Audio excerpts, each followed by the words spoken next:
Assalamualaikum warahmatullahi wabarakatuh. Waalaikumsalam warahmatullahi wabarakatuh. Bismillahirrahmanirrahim.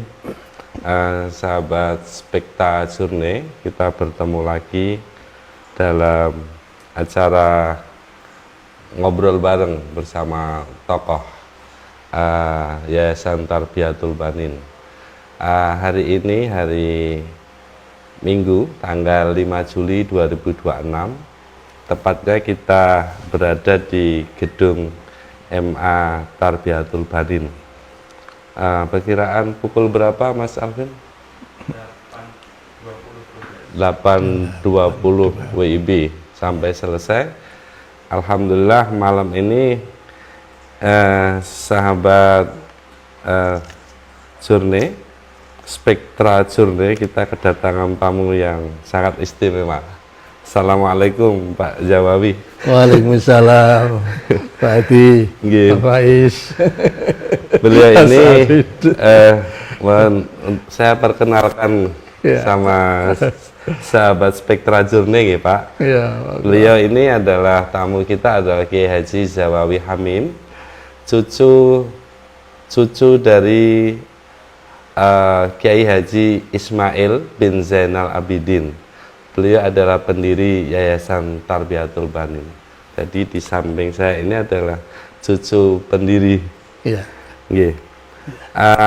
Bapak Zawawi Hamim ini adalah putra dari Hajah Siti Ruqoyah.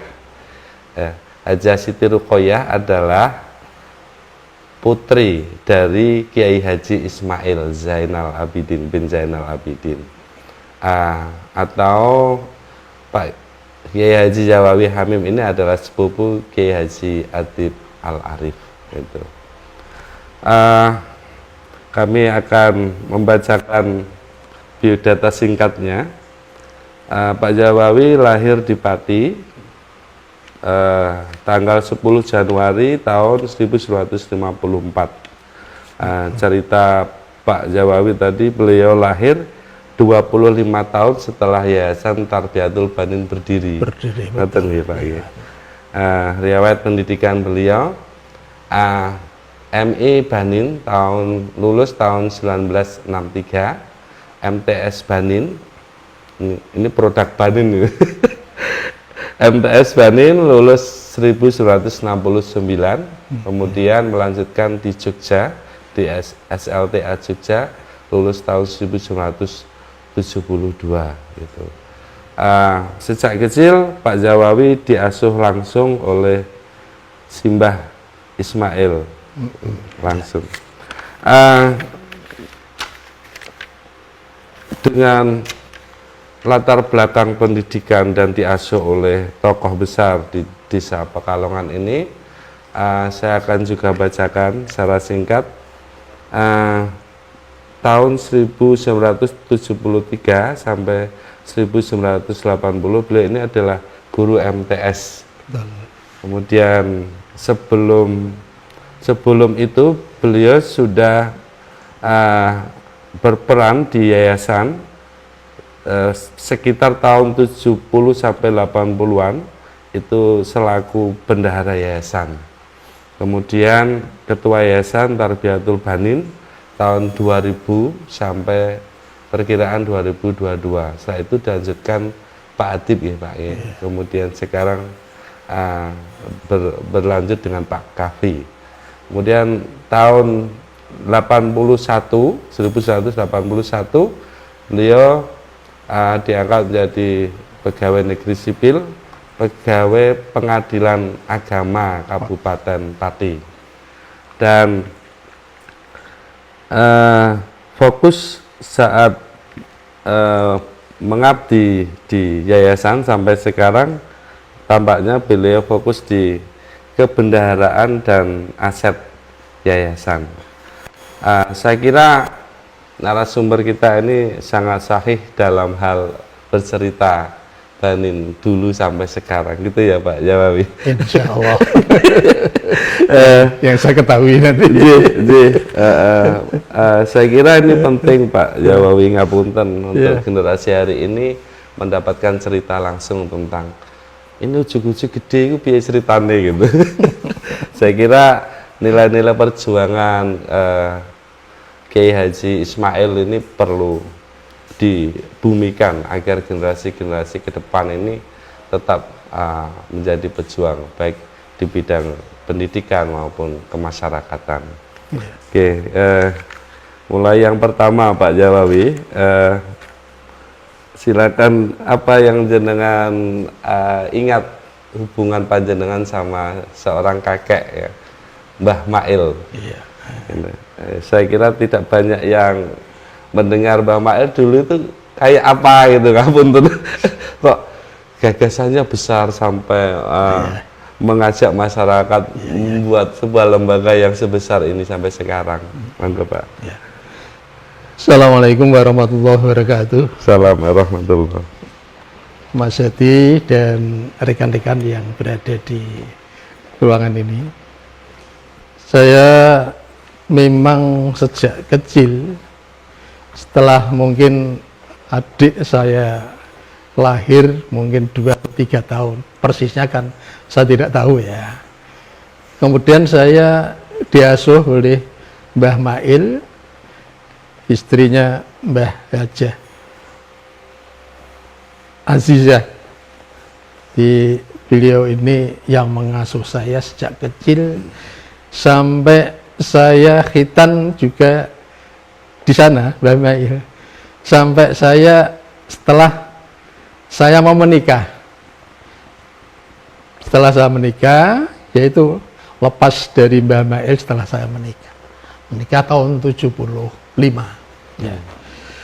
Pada saat saya kumpul dengan Mbah Mail, memang banyak sekali pengalaman yang saya peroleh dari beliau. Beliau adalah seorang tokoh di masyarakat Desa Pakalongan, termasuk tokoh agama, dan di dalam pendidikannya mengasuh saya sendiri. Memang Mbah Haji Ismail itu peringannya memang orangnya penyabar, sabar beliau. Di sosialnya tinggi. Kemudian kalau yang Mbah Haji itu memang juga sangat bagus di dalam mendidik anak-anak cucu, kemudian kepada masyarakat, walaupun agak punya watak keras. Dengan watak keras itulah sehingga untuk menggembleng anak-anaknya itu sangat bagus. Kerasnya itu sangat positif. Iya. Beda. Mendidik Mbah karakter ya. Iya, karakter.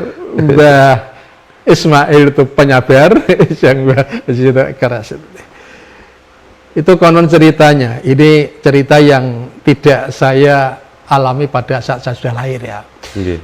Jadi keberadaan daripada Tarbiyatul Banin yang berdiri tahun 1930 itu awal mulanya Mbah Mail dulu itu beliau di Makkah, jadi melaksanakan haji, kemudian bermukim di Makkah itu konon ceritanya sampai selama 7 tahun. Jadi kalau dikatakan mungkin beliau berhaji ya 7 kali mungkin. Di sana juga ceritanya bersama dengan Kiai Haji Hasbullah Jombang itu beliau. Kemudian ceritanya setelah berada di rumah di Padi di sini. Ini kalau perkawinannya saya tidak tahu, tapi dulu sudah menikah. Ya setelah dari sana menikah, kemudian yang istri pertama adalah Mbah Khotijah binti Stronyono, itu masih ada hubungannya dengan Mbah Haji Ismail, kemudian kawin dengan Mbah Azizah binti Sarkam yang dari Gabus. Pada saat memang di Desa Pekalongan itu belum begitu, agama masih minim, hubungannya dengan kiai-kiai kajian. Memang dari Kiai Hajian ceritanya Mbah Mahfud kan termasuk pendiri dan punya pondok di Kajen dan mengembangkan pondok-pondok pesantren di wilayah Jawa Tengah, Jawa Timur. Pengembangannya memang sangat luar biasa. kemudian menginginkan di Pekalongan ini yang karena minim agama, beliau bersama dengan Mbah Haji Ismail ini kemudian ada inisiatif dari beliau disuruh mendirikan madrasah. Konon ceritanya setelah madrasah berdiri tahun 1930, para pengasuhnya dari Kajen, dari Tarbiyatul Banin ini merupakan cabang dari Matoliul Falah Kajen. Jadi dulu namanya adalah Matoliul Falah Kajen. Dinasti pendidikan salafnya persis dari Kajen.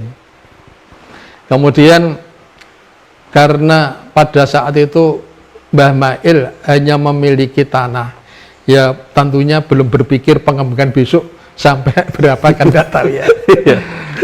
Tanah yang ini ada ini yang ditempati MI itu adalah tanah cikal bakal daripada Tarbiyatul Banin.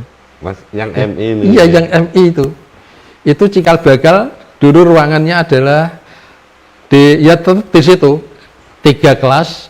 Bangunan yang saya tahu setelah itu ya, setelah saya ada itu 3 kelas, bangunan dari kayu jati, dindingnya juga kayu. Sebelah utaranya itu ada musola, kemudian setelah utaranya baru ada kamar mandi dan sumur, itu persisnya di sana. Kemudian pada saat pelaksanaan pendidikan yang pada ceritanya itu pengasuhnya dari Kajen mengajar di sini, semua logistik dari Mbah Mail. Wow. Kemudian makan, kemudian termasuk ya uang sabun lah. Jadi memang Mbah Mail yang mencukupi pada saat itu. Kemudian pada saat Belanda itu melihat pondok-pondok pesantren sangat mengkhawatirkan terhadap keberadaannya penjajah Belanda. Ya. Kegiatan pondok pesantren itu tentunya akan dikhawatirkan ada pemberontakan terhadap Belanda kan gitu. Melawan. Ya. Kemudian oleh Belanda madrasah-madrasah yang merupakan cabang daripada Matolek itu semua ditutup, termasuk di Banin ditutup. Dan kemudian pada tahun, persisnya tahun saya tidak tahu ya, tapi setelah Jepang, kemudian dari Kajen Mbah Munji, itu penerus daripada guru-guru dari Kajen adalah Mbah Munji. Termasuk Mbah Mahfud itu adalah prakarsa dan juga tidak pelaksanaan langsung. Tapi memang beliau itulah yang mengadakan pondok-pondok pesantren di seluruh Jawa Tengah dan Jawa Timur. Yang mengajar di sini Mbah Munji, kalau tidak salah dulu termasuk Pak Bukhari dan lain sebagainya, saya tidak begitu apal karena itu sudah generasi dulu ya. Kemudian tentunya setelah berjalan dengan baik dan ada tenaga-tenaga yang kira-kira bisa melanjutkan, termasuk guru-guru yang ada dulu itu, saya tahu saya kan memang ada Mbah Abu Thayyib, termasuk Mbah Hasyim Syukur. Kemudian yang saya tahu itu yang sudah generasi berikutnya yang saya tahu ya, termasuk Pak Sakur, Abdul Sakur, bapaknya Pak Halimi, Pak Sotibi, Pak Azurinya Pak Sahil itu. Iya. Itu, tapi itu sudah generasi yang udah. Kalau yang dulu saya tidak paham itu ya, saya tidak paham. Oleh karena supaya madrasah bisa hidup kembali, Mbah Mail bersama dengan Ye Munji, mungkin ada yang lain ya. Pada saat itu dulu kan Mbah Mail punya namanya apa, Dukar Jaran itu. Pada malam hari menemui Bupati Jepang di Pati, berharap agar madrasah yang ada itu dihidupkan kembali. Kemudian pada akhirnya itu disetujui, tetapi supaya tidak tersentra lagi dengan matholik falah, harus mandiri.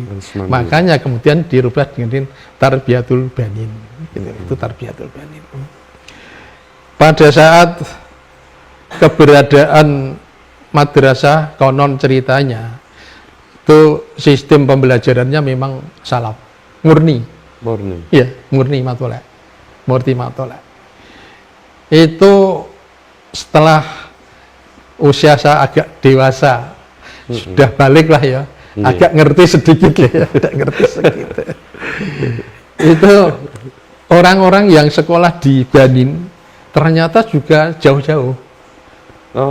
Bahdul Halim itu masuk sekolah di sini. Kemudian Bude itu Pak Amari, Pak Sapawi. Waktu saya itu belum sekolah, masih kecil. Tapi dia malah kenal saya. Kenal saya. Pak Amari Bude, Pak Sapawi, Bahdul Halim. Makanya ketika ketemu saya mengharapkan ngabar ke ibu saya, Bu Siti kabar gimana? Dia mengharap supaya ketemu kan moron gede Bahdul Halim. Soalnya dia memang dulu di sana. Ya. Jadi pada waktu itu sudah dari Bude, kemudian dari Tambah Mulyo, itu pada saat masih sistem salaf. Jadi masih sistem salaf. Kemudian setelah perkembangan berikutnya di sekitar setelah saya mulai masuk sekolah, saya sekitar masuk sekolah itu ya sekitar kalau usia sekolah berapa ya? 5, 4, 10 atau 8 tahun ya. Itu Pak Asrori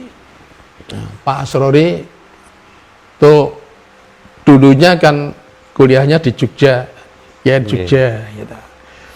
Kemudian yang melanjutkan ngajar di sini dari generasi itu adalah sudah ada Mbah Sari. Gitu. Kemudian kalau dulu mungkin Pak Madun, kemudian Pak Asrori kuliah belum sampai selesai di Sarjana Muda. Kemudian dia kembali di Pekalongan, mungkin sambil skripsi mungkin ya, tapi cukup lama juga. Kemudian mengajar di MTS Banin, itu ada tahun berapa itu ada, sampai terakhir tahun 70. Pada saat itu, Pak Asrori sebagai kepala sekolah di MTS, saya sejak kecil agak ingat sedikit. Setiap hari sering ada rapat. Rapat itu adalah rapat untuk mengadakan perubahan sistem pendidikan.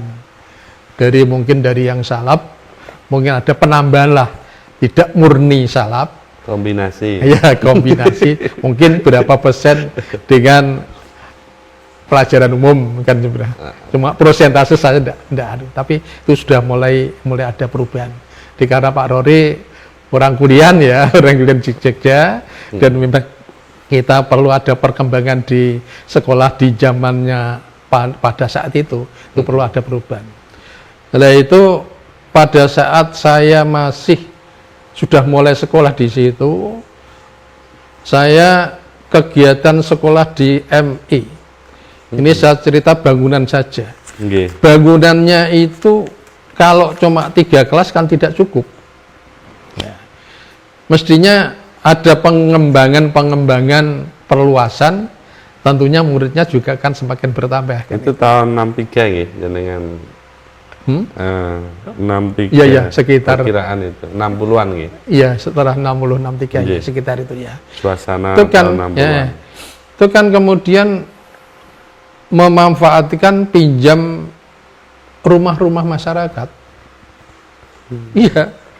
Termasuk di rumahnya Mbah Kang Aliana, Mbah Maria Yulasi itu yang dulu di situ. Terus waktu saya sekolah, pernah saya sekolahnya di rumahnya yang sekarang ditempati rumahnya Pak Salikun, Pak Nardi itu loh. Nah, kalau tidak salah dulu Mbah Radima, di rumahnya tuh Rumbia kosong, orang yang merantau, itu dipinjam untuk sekolah. Teman sekolah saya waktu itu Pak Sudik, Pak Heri, jadi itu cerita emang itu betul. Kemudian rumahnya Mbah Berbiah, Mbah Biah. Mbah Biah. Gitu. Jadi memang pada saat pengembangan pendidikan, karena memang lokasi hanya terbatas di sana itu hanya 3 kelas, tentunya butuh tambah-tambah, tapi belum mampu untuk membangun pengadaan, ya tanah cuma terbatas seperti itu. Ya, seperti itu. Kemudian dari kegiatan walaupun demikian, alhamdulillah, saya kira Banin juga perkembangannya sudah bagus lah, sudah bagus. Untuk di lingkungan pada saat itu kan masih di tingkat SD lah ya, belum sampai ke MTS-nya ya, tingkat SD-nya ya. Dan di atas rata-rata. Iya, ya lingkungannya kan sama, belum ada sekolah. Ya paling SD lah semua, itu ya kita rata. Ternyata sudah ya lumayan bagus lah. Kegiatan kalau Agustusan, kegiatan upacara-upacara, kemudian baris berbaris ya. Apalagi didukung di Desa Pekalongan pada saat itu kita punya organisasi GP Ansor.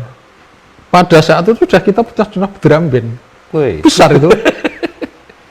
Pak Sahil mungkin belum mengalami itu. Kita sudah punya drum band besar. Mayoretnya Pak Madun, dan drum band itu sudah begitu lengkap. Ada drum bandnya yang kotak yang itu loh ya, drum band itu, terus ada tenornya, tenor yang panjang ke bawah, ada bassnya, ada trompetnya. Trompetnya itu Pak Imron. Jadi banyak. Yang tidak ada sekarang origin-nya, yang belum sekarang kan model kan pakai origin itu. Sudah trompet itu. Sudah besar itu. Tambahan baru aja yang origin gitu. Itu. Dulu sudah besar. Jadi kalau kegiatan upacara di Kecamatan Winong itu betul-betul Banin sangat, masyarakat sangat senang sekali melihat hari ada drum band. Maksudnya dengan drum bandnya. Dan kita pada saat itu lingkungan masyarakat kita sangat mendukung untuk drum band, untuk barisan sekolah. Itu masyarakat lingkungan Pak Muhammad, Pak Juremi, Pak Aing itu ikut juga ke lapangan. Nah, pada saat pulang dari lapangan, dari upacara itu, kemudian semuanya oleh Mbah Mail itu jamu dengan kasih makan semuanya, di anak-anak dan masyarakat. Jadi memang dulu sekolah kita Banin ini betul-betul memang boleh dikatakan milik masyarakat. Ya memang bukan milik dari perorangan Mbah Mail, gitu. Artinya gotong royong masyarakat ya. Tapi pada saat bangun itu memang masih Mbah Mail mandiri, masih mandiri Mbah Mail. Jadi belum istilahnya kalau gotong royong kerja bakti kan biasa. Terbukti ketika tahun 70 itu MI itu roboh. MI itu roboh. Entah bagaimana kok ceritanya kok kuat ada kuat roboh itu sangat dini. Tapi pada saat 70 saya tidak di rumah, saya di Jogja itu. Itu roboh. Itu cerita Mbah Mail, Mbah Sisya membangun kembali itu tidak mengut iuran dari masyarakat. Pada saat kondisi Mbah Mail sudah tidak begitu cukup lah. Karena Mbah Mail punya jaringan dengan kepala desa Kabulampang dan Pak Gendisan. Dia malah minta bantuannya kayu dan lain sebagainya itu dari sana, termasuk meblernya dari Kabulampang.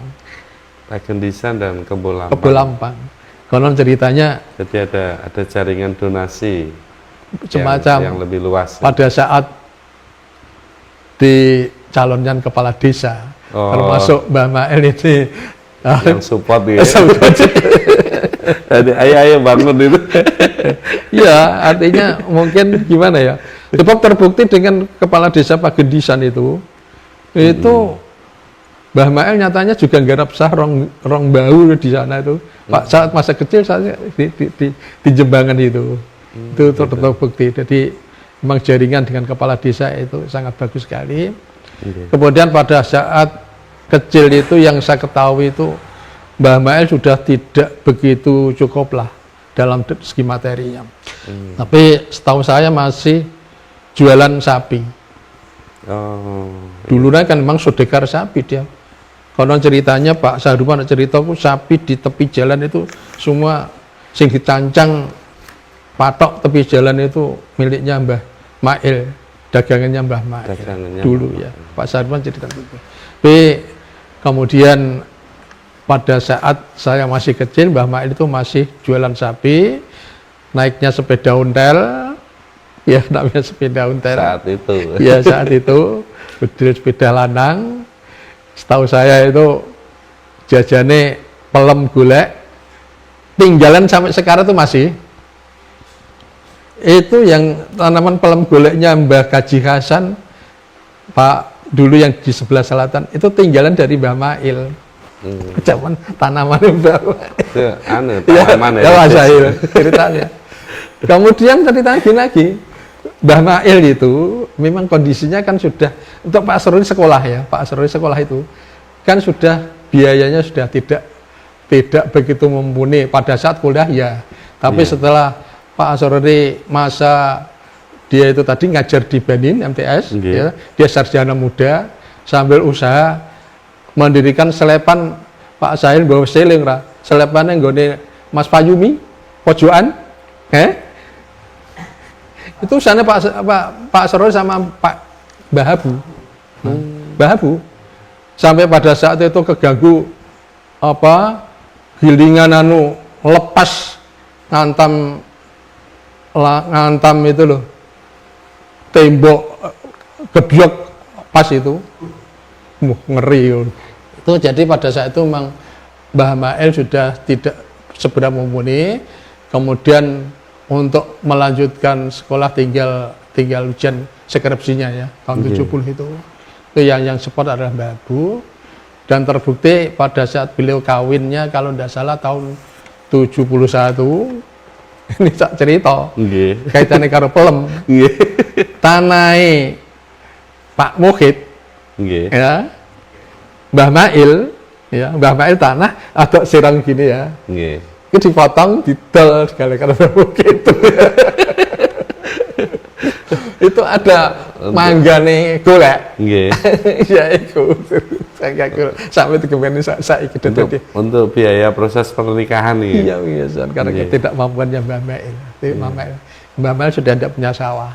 Ya sawahnya hanya sawah yang dulu di sana tuh loh. Itu Mbah Mail cerita. Jadi seperti itu sampai Mbah Mail perjuangannya. Konon ceritanya memang Mbah Mail itu diminta penyedia logistik tentara Jepang yang berada di Gudo. Pakaian termasuk makanan itu dikirim dari sini. Ngirim makanan setiap hari. Sampai pakaian seragam itu dari Mbah Mail. Konon ceritanya Mbah Mail dan saksinya Pak Sahli, saya cerita suruh, iya itu panjang bapakmu sing gani ngirim nang kono gitu. Itu karena Jepang memaksa. Ya memang atau kedermawanan. Ya memang kan dipandang kan orang yang mampu lah. Oh gitu. Ya Jepang kan sekalipun dia dalihnya mau mau menyelamatkan bangsa Indonesia dari Belanda, sebetulnya dia kan juga milik. Apakah ini kemudian menjadi teknik lobby untuk membuka kembali yang Banin di era Jepang itu, Pak? Ya itu hubungannya sudah lain dengan jadi bupati ya. Dan sebelum itu kan memang itu dia Mbah Mail dulu ya. Jadi setelah itu kan Mbah Mail memang sudah, tapi sosialnya memang sangat tinggi sekali. Kedermawannya dia kalau pulang dari Waginan, sapinya kan Wage, pulang itu banyak tamu-tamu yang datang pinjam uang,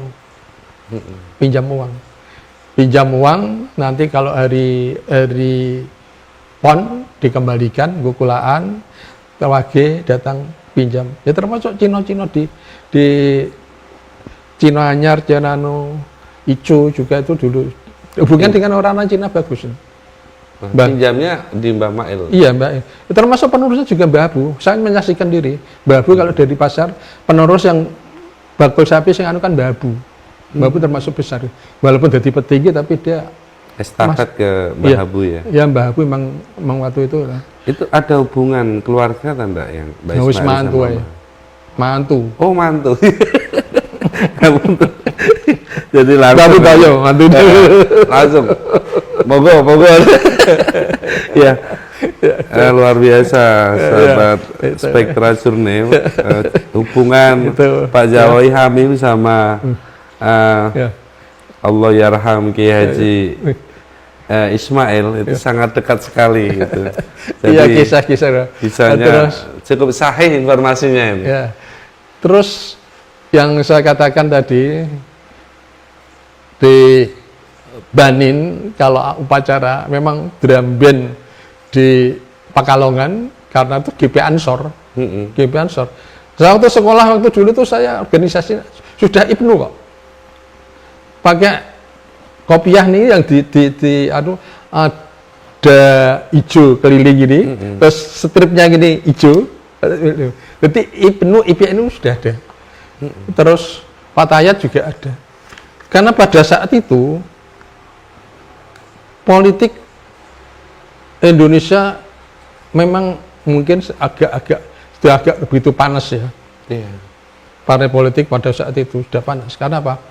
Kan yang ada kan PKI, PNI, NU. Ya. Sewaktu saya kecil itu tahu ada pelatihan ibu-ibu ternyata Gerwani. Itu kan pada saat ada kalau 17-an ya, 17-an di Widong, itu pasar Widong itu ramenya bukan main. Tontonan yang ada di Widong satu malam itu di pasar itu ada di sudut Cangaan, sudut sini itu bersama-sama ada lekra, ada les bumi, ada yang tontonan jadi umum tuh apa yang entah dangdut apa itu gambus itu ramai sekali. Di pada saat itu dulu memang sangat ramai sekali menjelang tahun 65 G30 SPKI. Ya. Jadi karnaval Kalongan yang sering ditonton orang itu ternyata sejarah dulu juga sudah ramai ya. Sudah ramai, iya betul. Sudah ramai. Iya. Ya, barisan drum band Kalon NU. Iya. Terus karo sore sudah ada acara sendiri, pacar sendiri. Itu apa? Ada yang naik kuda, ada yang lembu.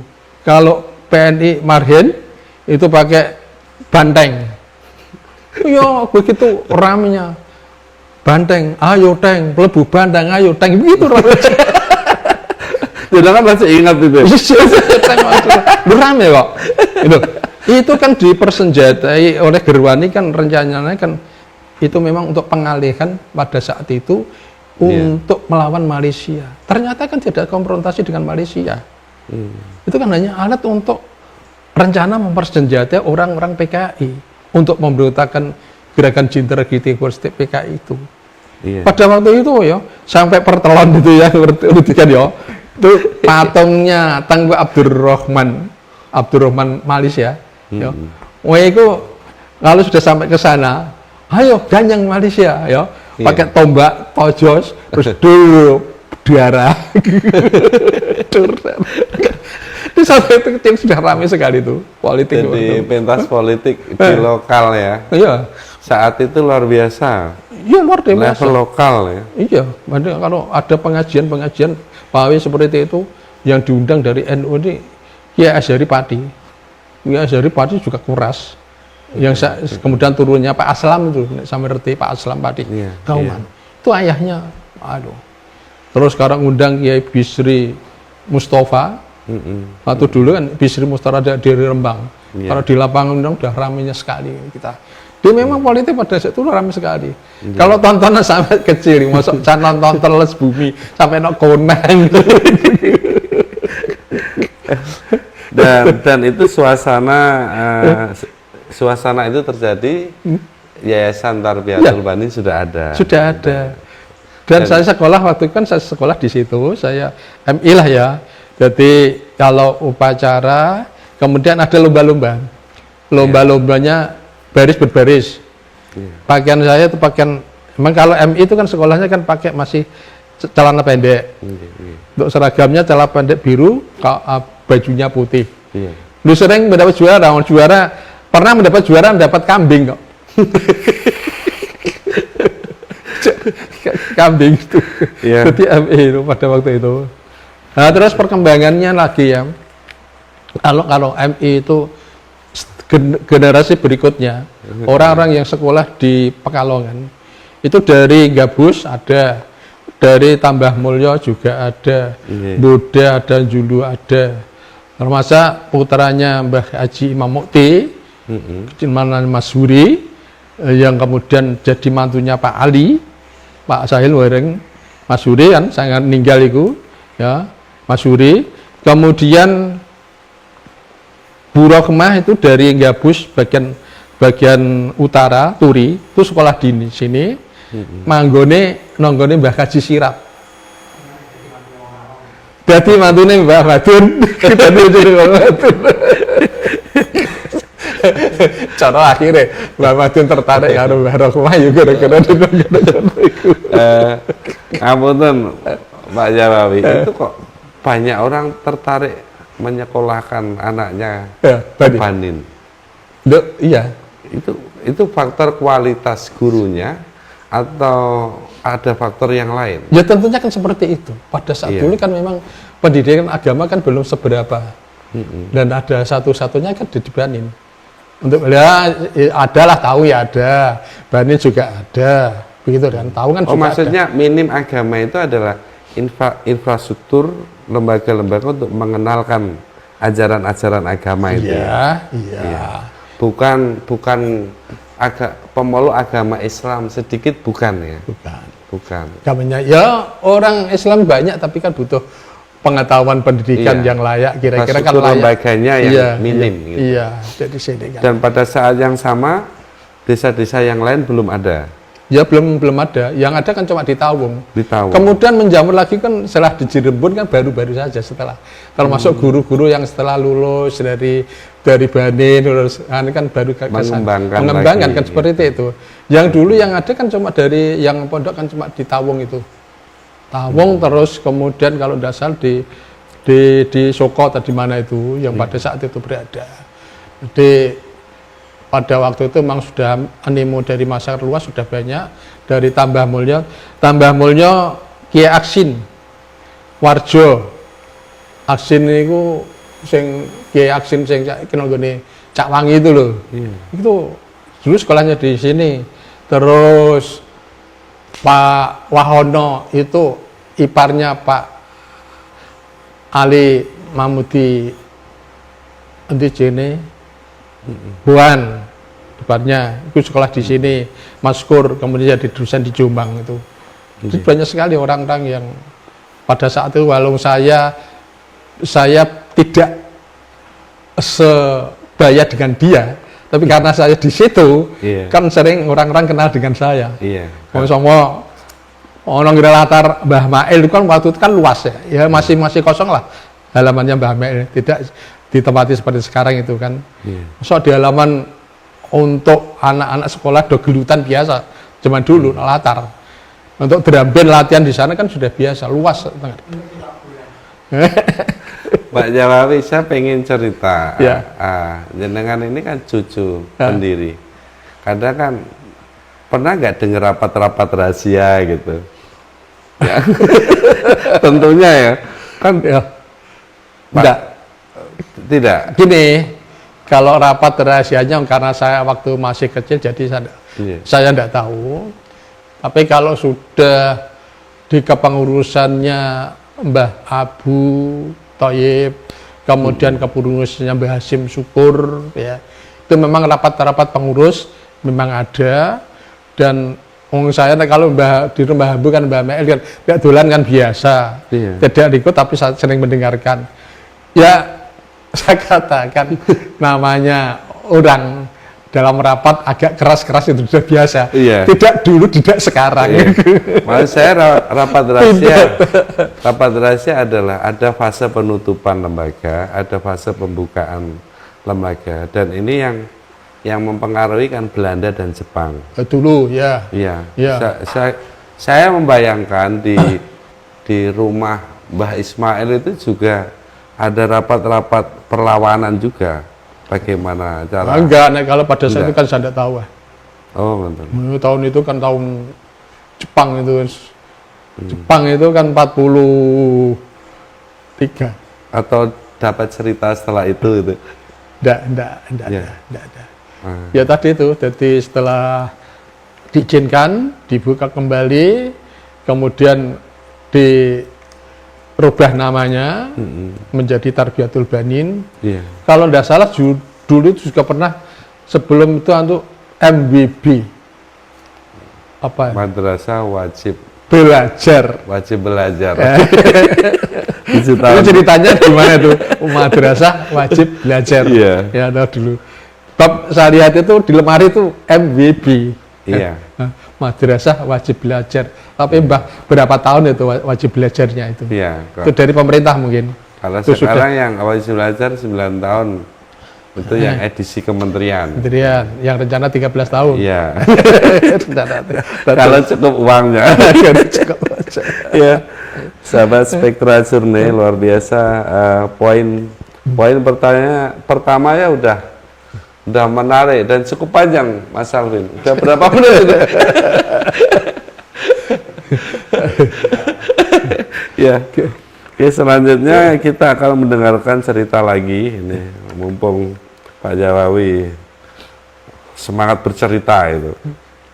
Kita minta dikasih cerita tentang apa itu dampak dari keberadaan Yayasan Tarbiyatul Banin terhadap perubahan-perubahan yang ada di desa, termasuk di kawasan Winong atau bahkan di Pati.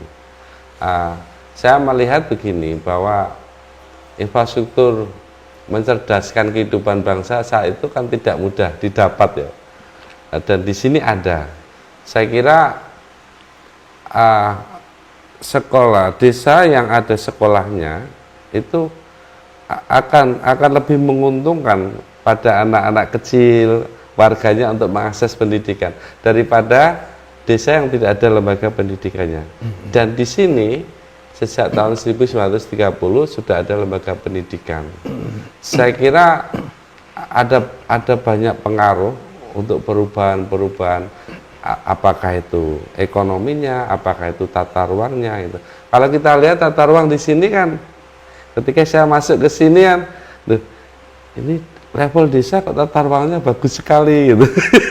Jalannya dalam-dalam tuh lebar gitu. Ini ada keistimewaan yang banyak gitu. Ayo Pak, cerita itu. Setahu sampean itu setelah kawin belum Pak istri. Ya sudah tahunnya sudah bagus, semuanya sudah. Iya. Tapi pada zaman dulu kan tidak seperti itu. Nah itu. Kenapa kalau lihat itu dulu tuh namanya jalan ke sini mau ke sana. Kalau sudah musim hujan, ini kepetel sampai sini. Jalan raya, nama jalan raya, sing dilewati grup. Makanya dulu Dokar itu, sing gerobak ya, itu kan bukan ban, besi. Terus di Ratan dulu kan tidak pakai namanya batu, belum ada batu. Sing dinggo nek nuju jeblangan apa? Wit mau ini ditutoh kayune, Pak. Itu teko nang nggone Ratan niku supaya orang kendaraan bisa lewat. Rumah sama ketok-ketok sudah sekarang bagus seperti itu. Tapi tetap ada hubungan jalan. Semua dulu juga, susah juga, gitu loh. Kaitannya dengan tadi, kalau di sini bisa berkembang maju, kalau tidak ada niat perjuangan nilai ta'ala, ikhlas. Kan pertama modalnya kan itulah. Inilah ya, sesepuh-sepuh sudah memulai dengan keikhlasan perjuangan sudah tinggi kan, kegotong royongan di masyarakat Pekalongan. Untuk bangun bersama, itu tadi kan saya cerita pada saat semua itu masih ditangani oleh Mbak Mail. Kan setelah Mbak Mail sudah tidak mampu, Mbah Mail kan sudah lepas, kan begitu kan, artinya lepas itu sudah tidak bisa memberikan dana untuk pengembangan Banin. Itu orang-orangnya ya memang kalau guru-gurunya betul-betul ya tirakat lah. Jadi mau sidik-sidik tuku sabun, begitu kan. Ya, pada saat itu ya tahun 70-an ada pengangkatan guru agama ya. Setelah ada guru agama kan ada guru saya itu Pak Amin, Pak Amin Ambar, Pak Juri Kaseno, ya dulu itu Pak Kalimi. Terus itu kan kemudian dia menjadi guru negeri, guru negeri. Pada saat itu guru negeri pun belum seberapa. Kalau guru negeri sudah gajiannya tinggi, kenapa ada 2 guru negeri yang tidak mau ngajar? Pak Nur Amin kami tua tuh enggak keluar dari bagian negeri. Pak Idris milih dodol no pasar. Oh, gitu. Iya. Pak Idris sama Pak Nur Amin itu kan bakal di pasar. Itu sudah diangkat guru negeri. Guru zamannya dulu kan ujian guru agama. Pada dulu kan memang boleh dikatakan NU sudah agak ada mulai kuasa sedikit, terus mengangkat guru-guru kemudian semua sekali. Berarti pilihan Mbak Mail jadi saudagar sapi itu sangat tepat ya. Kalau ngapunten, kalau menjadi pegawai belum tentu itu bisa membiayai. Karena saudagar sapi banyak uangnya. Setahu panjenengan dulu guru yang mengajar di sini dikasih berapa, Pak? Itu di zamannya Mbah Mail atau di zaman siapa? Zamannya Mbah Mail. Oh, nah, itu kan saya tidak tahu itu. Wong Mbah Mail sudah lepas ikun kira-kira tahun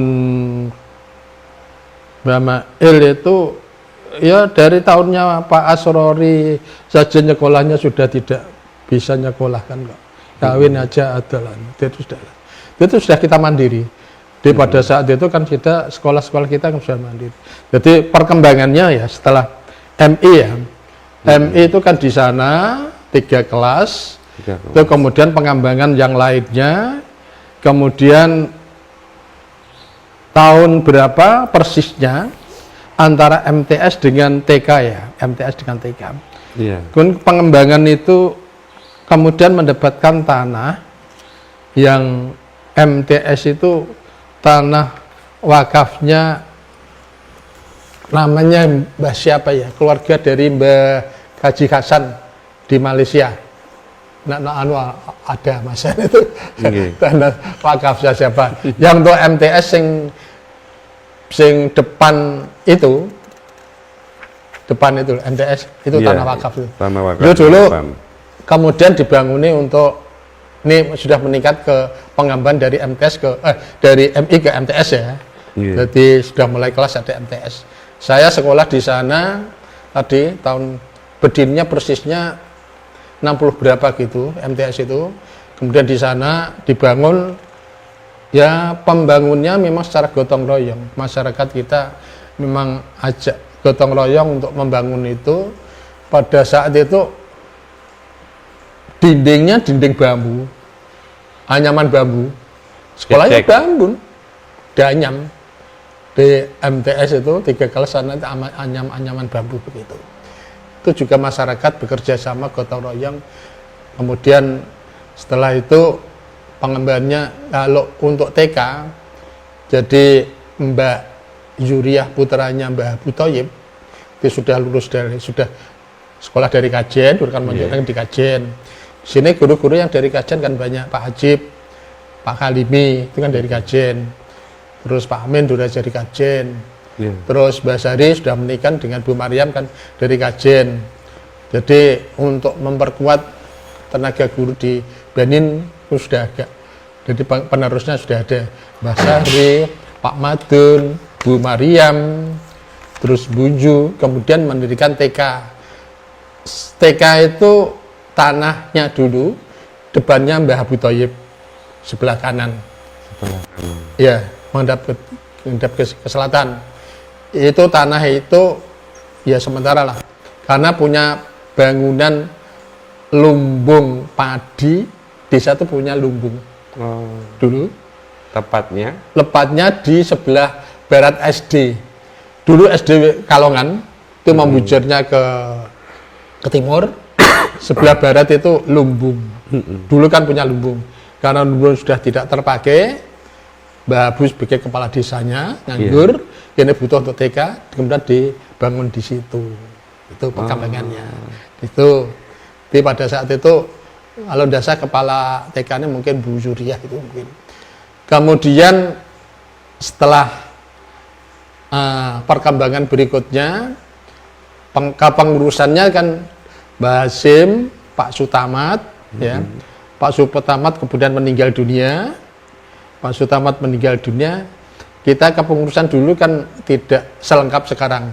Dulu kan paling ketua, bendahara, sekretaris sekretaris perlengkapan. Gitu. Ketua tidak ada ya kosong. Pada saat ketua kosong, kemudian saya mengharapkan yang saya hubungi pertama adalah Mbah Suyuti, Kepala KUA Kecamatan Winong almarhum. Kenal enggak sampean? Bapaknya Pak Arsad, bapaknya Bu Yati. Pak Suyuti itu, tapi cuma sebentar. Kemudian saya memandang Pak Sahruman itu dulu sudah berada di Pekalongan, jadi mantunya Mbah Hasim, tinggalnya saya pandang ada orang yang sangat keilmuannya tinggi, kerja keras. Pak Sahruman saking itu kerja keras, lembur begitu. Kadang Pak Sahruman sajak masuk. Sebelum itu saya pernah mengajak Pak Habib. Saya tuh di sekolahan itu ya begitu aktif, begini memikirkan madrasah. Pak Habib saya hubungi sama Pak Mail.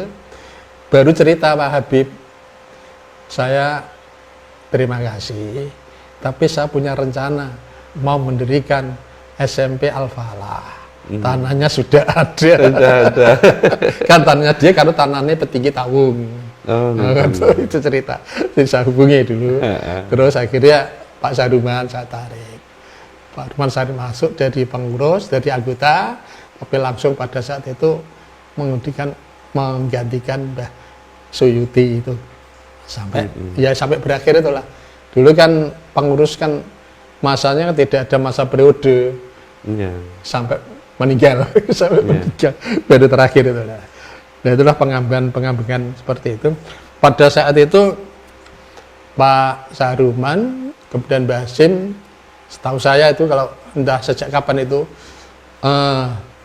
mewakafkan tanah dari Mbah Rebiah. Itu tanah Mbah Rebiah, ya.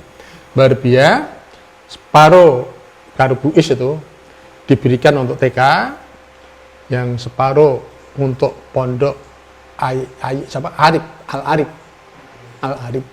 Di sana itu untuk pondok Al-Arif, makanya dulu mendapat bantuan dari Depak itu ya untuk musola, ya. Pondok Al-Arif itu ada namanya dulu, pondok Al-Arif itu.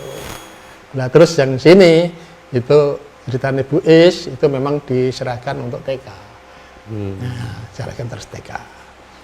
Nah begitu perkembangan yang saya katakan tadi. Untuk berikutnya bagaimana pengembangan wilayah areal pengembangan Bani ini. Setelah saya jadi pengurus, ya memang kalau boleh dikatakan dimanapun organisasi pro kontra mesti ada.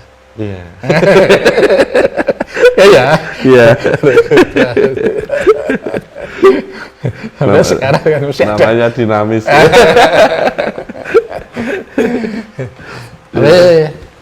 Setelah saya mendapatkan kepercayaan, pendirian saya gini, kalau sudah diberikan amanah, teman-teman saya waktu itu pengurus, saya kan pengurus, ketua, kemudian Pak Yusuf sekretaris, bendaharanya Pak Badrudin, ada Pak Toha. Saya memandang di Benin ini banyak orang-orang pinter, tenaga profesional, kan gitu. Tapi kalau tidak diberdayakan, tidak fungsikan, ya percuma. Ada Pak Sahlan. Saat itu saya diberikan amanah, saya begini, kalau memang kita siap ya, mengangkat amanah, ayo kita harus sungguh-sungguh. Kalau tidak, sudah serahkan orang lain yang siap. Iya, ya strategi mengelola lah. Iya, kan termasuk strategi mengelola. Iya, ini strategi mengelola. Ya, ini perlu diceritakan, Pak. Iya, strategi mengelola. Kan tadi saya katakan kita punya tenaga ahli. Jelas, saya yakin, ada Pak Yusuf, ada Pak Sahlan, ada Pak Badrudin, ada Pak Toha, ada ya Pak Adib, ya waktu itu yang sudah di dalam itu, sudah di dalam. Sudah termasuk orang pintar-pintar semua itu, ya dah. Makanya setelah saya, tapi sebetulnya ya karena kekompakan di teman-teman, beliau bersemangat. Kalau yang dulu kita sebagai pengurus tidak ada batasan sampai kapan, tidak ada. Nah itulah jadinya. Makanya ini harus ada pembatasan, periodisasi, masa 5 tahunan, kan begitu. Lah begitulah muncul rencana seperti itu. Nah, kemudian dibuat anggaran dasar, anggaran rumah tangga itu. Berarti ngapunten hanya baru saja dengan kelihatan tertib gitu ya? Iya, jangan saya. Jangan saya. Kalau saya itu hanya pelaksana. Saya nggak berpinter-pinter nyamcai gitu kanca-kanca. Terus terang ya. Kebersamaan. Saya kan tadi bilang, nek memang mau kita mendapatkan amanah, ayo kita betul-betul harus melaksanakan dengan sungguh-sungguh. Sebab nek memang tidak serahkan kepada orang lain. Sebab sebelumnya hampir vakum. Ya tadi saya lagi. Ya. Karena modelnya dulu kan tidak ada pembatasan, seumur hidup lah jadi pengurus. Ya. Nah itu setelah itu, alhamdulillah teman-teman kemudian membuat anggaran dasar, anggaran rumah tangga. Yang dipakai pedoman Pak Sahlan itu kan modelnya model NU. Model NU. Model NU. Artinya apa model NU? Ada mubes. Bukan yayasan murni. Lain kan? Mubes kan demokrasi. Ya itu, mubes kan demokrasi. Di tata aturan POY, pedoman keuangan, pengelolaan tata strukturnya dan sebagainya, itu mubes itu. Lah itu sudah berjalan 1 kali mubes 1 kali dengan pemilihan kepengurusannya. Dulu istilahnya bukan pembina, pengawas. Pengawas apa lagi? Penasehat. Heran, dulu kan penasehat. Terus pengurus, terus yang satu lagi bukan pembina, pengawas, ya penasehat tadi 3. Itu setelah itu. Nah itu anggaran dasar, anggaran rumah tangga itu kan demokrasi, artinya pemilihan dari anggota. Nah yayasan kan tidak. Sekarang yang untung saya sebagai pembina. Apa sampai beda ke yayasan pembina? Pembina tidak ada batas waktu loh. Pengurus ada. Setelah ADART ada, yang undang-undang yayasan. Pada saat awalnya, kira malah bukan rahasia. Ini tuh begini sampai pengembangan itu. Ya. Memang awalnya pengurus tidak punya dana, sampai bisa jalan pengurus kok nol uang. Piye carane? Lem laku. Dulu itu pengurus ditemui karo unit butuh bangun. Pokoknya kono pengurus. Nah, rantai duit. Nah, yang menjadi persoalannya dulu gini loh. Pada zamannya dulu, saya itu pernah jadi bendahara. Ya. Saya punya petugas Pak Kusnin itu untuk mengut keuangan dari unit-unit. Nggih. Setelah paling tidak seminggu setor kepada saya. Nanti mengeluarkan uang untuk menggajiku dan sebagainya, pengeluaran itu dari pusat, dari saya. Ya, dari saya kan begitu. Memang benar kan seperti itu. Nah, tadi saya katakan, setelah saya tidak menjadi bendahara, terus setelah itu saya serahkan terjadinya ya komplek seperti itu ya, vakum, merasa unit diterlantarkan. Terlantarkan apa? Menyusun anggaran. Kalau dulu kan menyusun anggaran itu sebenarnya kan dari yayasan. Dia mengajukan konsep, disepakati yayasan. Nah, karena dia merasa diterlantarkan, akhirnya membuat anggaran masing-masing. Nah, kenapa sampai terjadi seperti itu? Karena dulu itu semua adalah sentralisasi. Setelah modelnya ada bantuan pemerintah, ada bos, ada proyek, itu yang mendakan proyek itu bukan yayasan, unit langsung, ya lah. Nah, karena unit langsung, yayasan tidak dapat apa-apa. Yayasan merasa dibiarkan. Dapat cerita aja. Ya. Nah, itulah yang jadi persoalan. Nah, akhirnya kan jadi yayasan itu nol, kan begitu dah. Saman bukti kayak saya sak cerita sampai itu pengambilan tanah.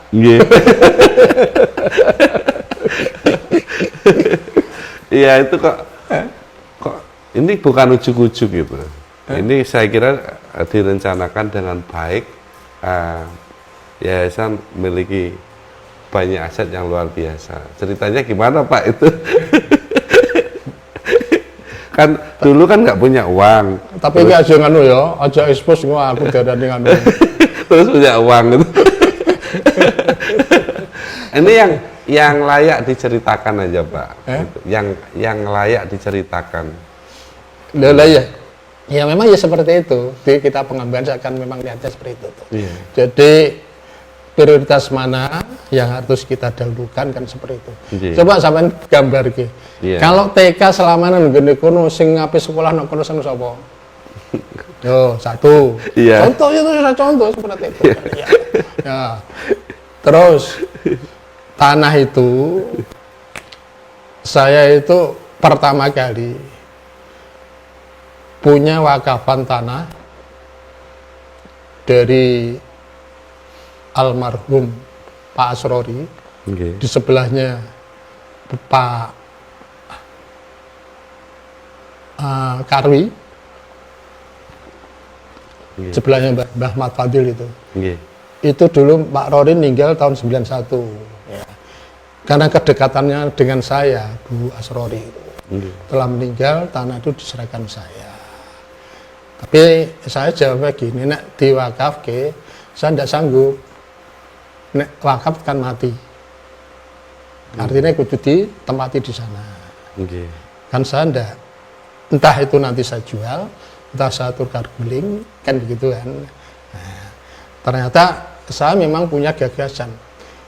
Kalau waktu dulu melihat banding apa perkembangan, besoknya tidak akan ada perkembangan. Nah, kita butuh pengembangan yang mau pakai. Nah, matan butuh kelas, apa kok endi kan kita tidak punya tempat. Lah terus saya gagas pada waktu itu untuk tukar guling tanah Mbah Bin. Mbah Bin. Tanahnya Mbah Bin itu proses saya 17 tahun, Pak. Nah, saya harus sabar 17 tahun. Masih jen Pak Pasar Ruman itu. Dan mangku kan Pak Ruman pakai ajar jidol 17 tahun. Mbah Ben tak rembuki kayak itu ben dinggone anakku ono rame-ramene istilahnya kan nggon rame kok dinggone liya. Kan betul ditempati karo Pak Karwi. Ya. Sing gurine Pak Juri. Udah ditempati Pak. Sampai Durpro. Itu tempat rumah itu. Dah. Terus proses saking sabarnya saya, pokoknya saya niatnya mau tukar guling. Karena setelah itu di sana sudah jalan aspal. Pada saat itu tak kondo 17 tahun, Mbah Bin itu sakit, saya hubungi mau tak tukar guling. Mbah Bin sertifikatnya didono karo aku, ya iku dipecah anak loro. Nah, anak loro tiket karoan Jamhuri. Nggih. Setelah itu tak rembuk, urung sampai final iku rembuk Mbah Ben ninggal. Setelah 7 hari, terus saya rembukan karo anaknya. Nggih. Setelah itu ternyata anaknya sudah pulih. Ayo pancen milah kono lho. Ono nggone kono. Ya wis dalan aspal. Nang syaratnya satu, wit jangan dipotong, wis ndak apa-apa ono babatan dan sebagainya bagian. Pokoknya tanah kosong. Terus kedua tanah loro, jaluk loro ya tak sanggup pisan. Wis tak kei. Clear. Walaupun ceritanya cek panjang nih, wis iku saya. Sampe meh gagal meneh kok.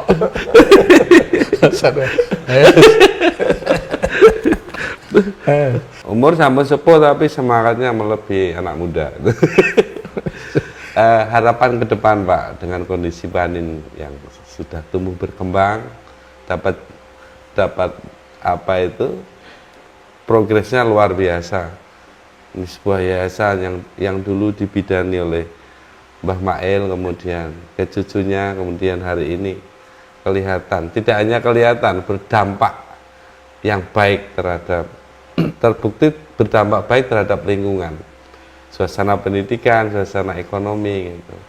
Lah untuk ke depan kira-kira Banin ini menurut jenengan harus punya apa lagi gitu. Monggo Pak Jawa. Itu gini loh Pak, saya tuh sejak apa ada punya gagasan-gagasan yang dulu itu kita mau mendirikan perguruan tinggi. Pada saat itu harlah Banin yang ada di sini. Nek saya tuh jangan terlalu bermuluk-muluk dulu, terlalu jauh. Yang penting yang ada kita kelola dengan baik, kualitasnya bagus, ya, kesejahteraan, ya untuk guru-guru juga sejahtera dan sejahtera. Itu aja dulu. Persoalan nanti kalau memang kita sudah memungkinkan, monggolah itu kepada generasi penerus kita, kemampuan dari generasi penerus kita. Saya kan sekarang sebagai pembina, itu mungkin dari ketua pengurusnya dan termasuk kepala-kepala unitnya punya gagasan Gus monggo. Memang semula sudah ada gagasan perguruan tinggi. Dulu kan kita mendatangkan Gus Rozin, ya termasuk saya juga pamerkan juga, kita sudah punya sarjana S2 sekian. Sudah layak. Sudah layak.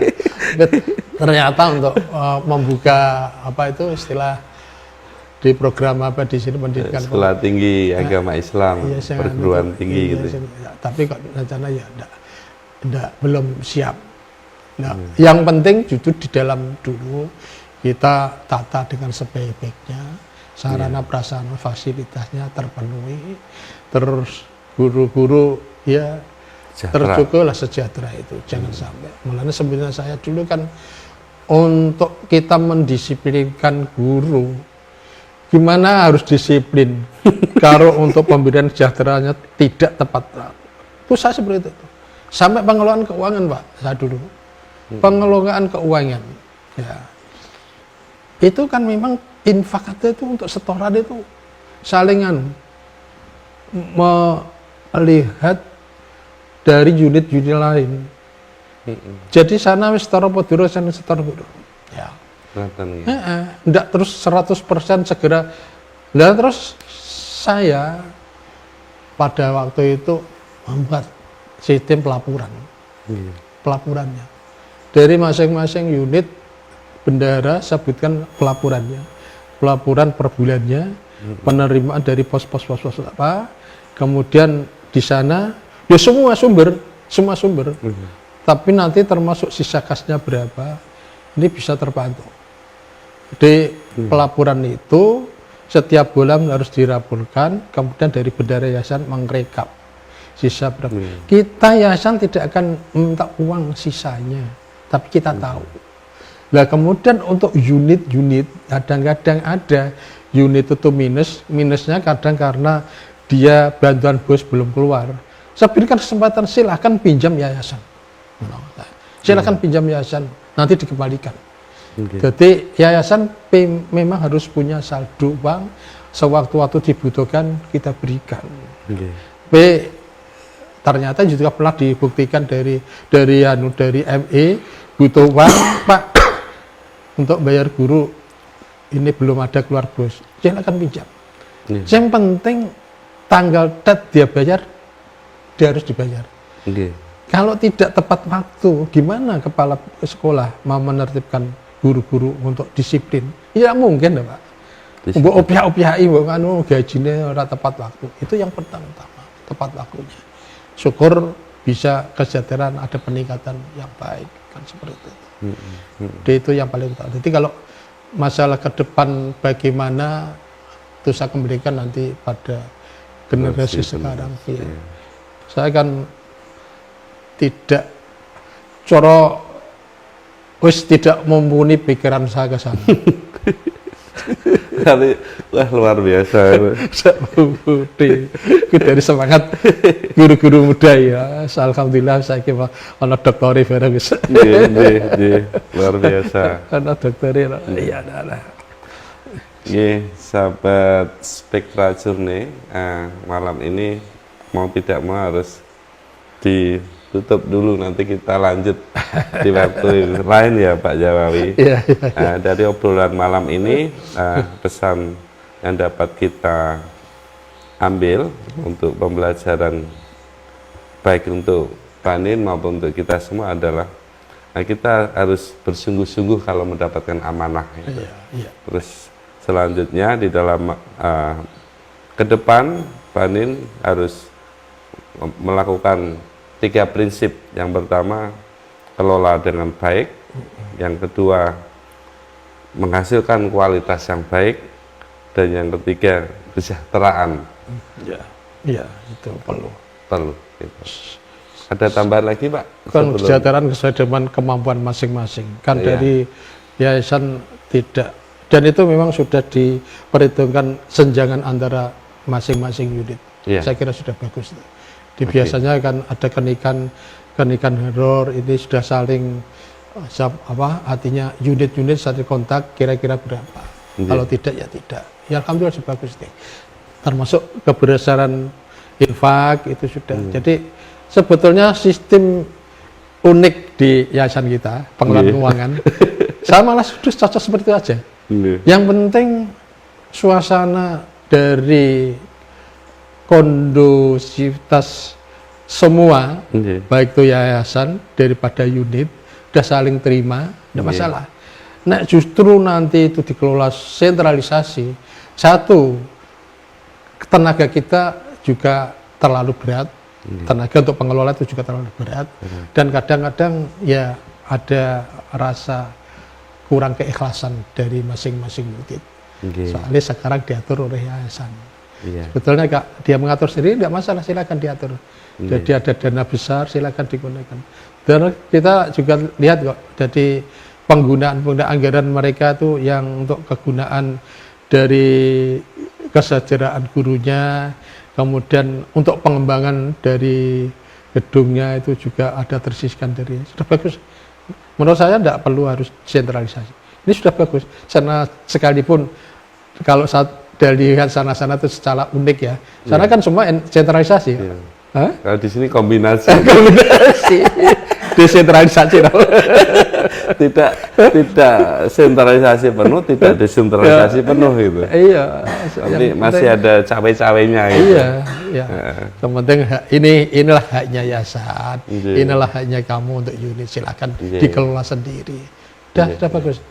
Dan sudah saling menerima, saling ikhlas, tidak saling anulah. Demikian sahabat Spektra Journey, obrolan malam ini yang cukup panjang. Langsung saja sampai bertemu lagi di obrolan part 5 ya Mas ya. Ya, part 4 ini dengan Pak Jawawi. Maturun Pak Jawawi. Ya. Banyak ceritanya luar biasa. Terima kasih. Maturun. Assalamualaikum warahmatullahi wabarakatuh. Waalaikumsalam warahmatullahi wabarakatuh.